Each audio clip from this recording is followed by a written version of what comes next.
দিদি নাম্বার ওয়ানে বড় চমক, রচনার শোয়ে এবার মুখ্যমন্ত্রী মমতা বন্দ্যোপাধ্যায়। কবে টেলিকাস্ট?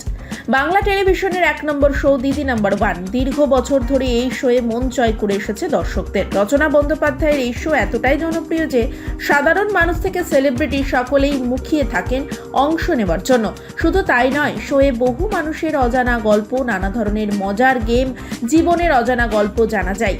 এবার সেই মঞ্চেই আরও বড় চমক, দিদি নাম্বার ওয়ানের মঞ্চে কি এবার আসতে চলেছেন মমতা বন্দ্যোপাধ্যায়? দুই দিদি এবার এক মঞ্চেই বলে অনুমান। অনেকেই বলেন বাংলায় দুজন দিদি, একজন মুখ্যমন্ত্রী মমতা বন্দ্যোপাধ্যায়, অন্যজন অভিনেত্রী রচনা বন্দ্যোপাধ্যায়। বাংলা তথা উড়িষ্যা এবং দক্ষিণ ইন্ডাস্ট্রিতে একটা সময় চুটিয়ে সিনেমা করেছেন রচনা বন্দ্যোপাধ্যায়। হিট থেকে সুপারহিট ছবি উপহার দিয়েছেন সকলকে।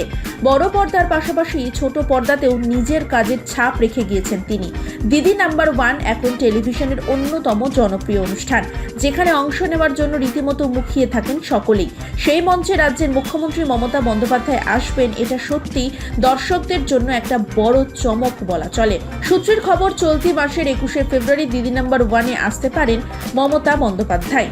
তবে শোনা যাচ্ছে প্রতিদিন যেখানে শুটিং হয় সেই ইন্ডোর স্টুডিওতে নয়, বরং হাওড়ার ডোমজুর জেলা স্টেডিয়ামে বিশেষ পর্বটি শুট করা হতে পারে বলে খবর।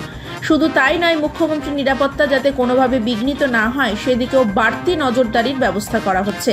18ই ফেব্রুয়ারি মুখ্যমন্ত্রীর নিরাপত্তা বিষয়ক মিটিংও ডাকা হয়েছে বলে খবর। কড়া নিরাপত্তার ব্যবস্থা রাখা নিয়ে নিশ্চিত। নবান্ন সূত্রে খবর, এই সংক্রান্ত আলোচনাই হবে মিটিংয়ে। দিন কয়েক আগে রচনা বন্দ্যোপাধ্যায় হঠাৎই নবান্নে যান, যা নিয়ে কম চর্চাও হয়নি। শুধু তাই নয়, এদিন মমতা বন্দ্যোপাধ্যায়ের ভাই কার্তিক বন্দ্যোপাধ্যায়ের সঙ্গে দেখাও করেন রচনা।